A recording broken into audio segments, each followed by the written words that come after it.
Networking that gets results. Part 2.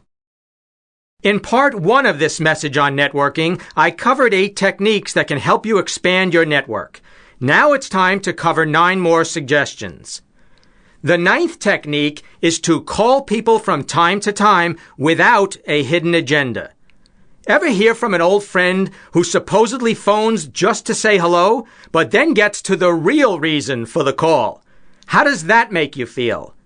To avoid being perceived in this way, take 5 minutes each day and call one person in your network, simply to ask how he or she is doing and to offer your support and encouragement.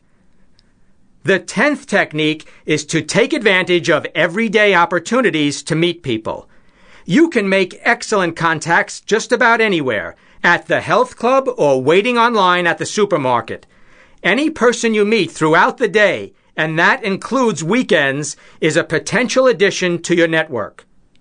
The 11th technique is to treat every person as important, not just the influential ones. Don't be a snob. The person you meet, whether or not they're the boss, may have a friend or relative who can benefit from your product or service. Whenever you're speaking to someone at a meeting or party, give that person your undivided attention. And please promise me that you won't be one of those who gazes around looking for more important people to talk to. Treat every person you encounter with dignity and respect. Technique number 12. At meetings and seminars, make it a point to meet different people. Don't sit with the same group at every gathering. While it's great to talk with friends for part of the meeting, you'll get better results if you make the extra effort to meet new faces.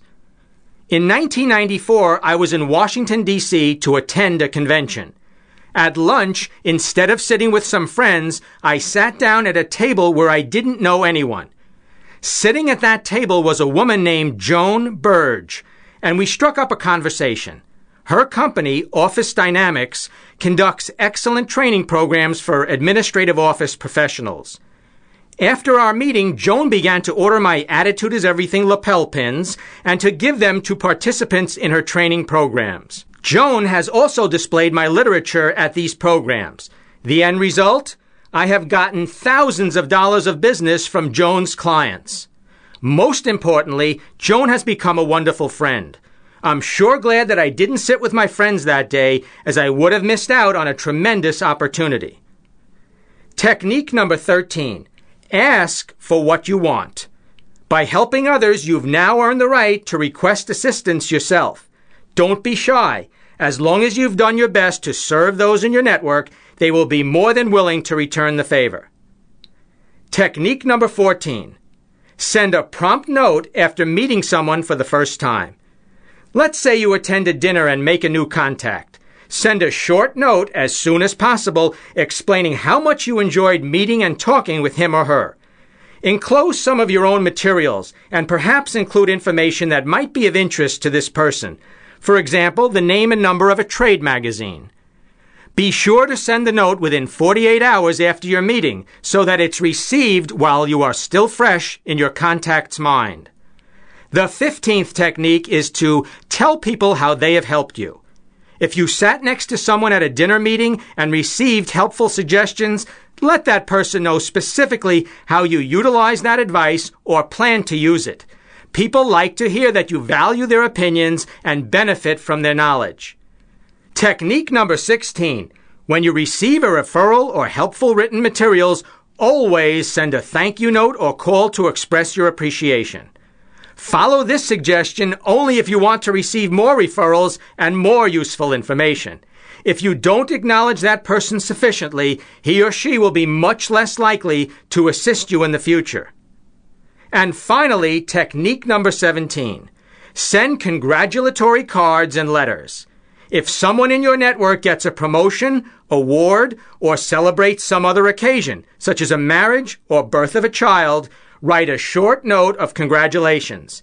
Everyone loves to be recognized, yet very few people take the time to do this. Being thoughtful in this manner can only make you stand out. It's also appropriate to send a card or memorial gift when a family member dies. Remember that networks are built over time and that significant results usually don't show up immediately, so be patient. Build a solid foundation of relationships and continue to expand and strengthen them. You'll have to put in a lot before you begin reaping the big rewards. One final point. Great networking skills are not a substitute for being excellent in your field.